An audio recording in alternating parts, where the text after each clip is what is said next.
Vihiga, mama moja anadaiwa kufariki baada ya kudungwa kisu kifuani na mkaza mwana katika kijiji cha Chazenywe, samahani, kufuatia mkasa huo. Wazazi na wenye nyumba za kupanga wametakiwa kufuatilia kwa karibu mienendo ya watoto na wapangaji wao ili kusaidia kudhibiti ongezeko la visa hivyo vya uhalifu katika jamii. Kevin Imbugwa anatupakulia undani wa tukio hilo ndani ya ripoti yako.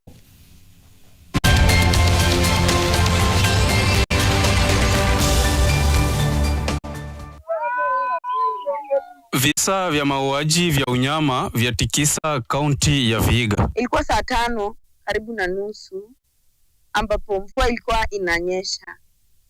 Nikisikia mayowe ikipiga na ilikuwa sauti ya mama yangu. Ambapo niliamka nikakutana na babangu kwa mlango yangu. Alikuwa anadhania ni mimi napiga mayowe. Kidogo nikasonga nikamulika jikoni. Nikapata mlango umening'inizwa kidogo. Lakini mama yangu yupo chini kwa sakafu. Akapata amedungwa kisu hapa, amedungwa kisu kwa matiti moja. Hii matiti alikuwa amedungwa visu 3.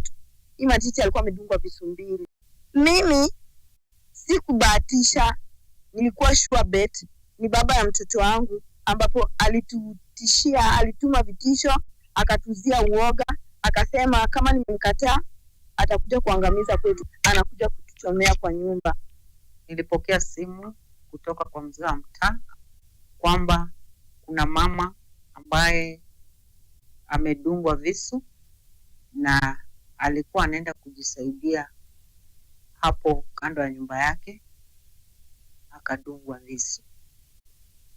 Mzee alilia kwa uchungu, akasema kwamba yeye anashuku mshukiwa mkuu ni yule kijana ambaye alizaa na msichana wake Belinda, kwa sababu amekuwa akipatiana vitisho.